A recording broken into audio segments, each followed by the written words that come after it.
विशाळगडावर यासीन भटकळ हा अतिरेकी राहतोच कसा, हे धाडस होतच कसं, अशा प्रकारचा सवाल संभाजीराजेंनी पालकमंत्र्यांना विचारलेला आहे आणि त्यावर आता पालकमंत्री हसन मुश्रीफ यांनी देखील उत्तर दिलेलं आहे।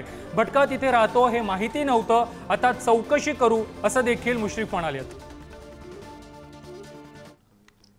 तो अतिरेकी यासीन भटकळ येतो का गप बसलो आपण?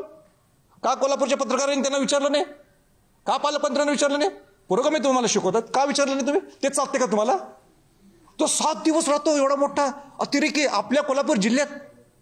शिवाजी महाराजांनी जे रक्षण केलं आपल्याला स्वराज्यासाठी त्या किल्ल्यात जाऊन राहतो। या अतिक्रमणामध्येच परत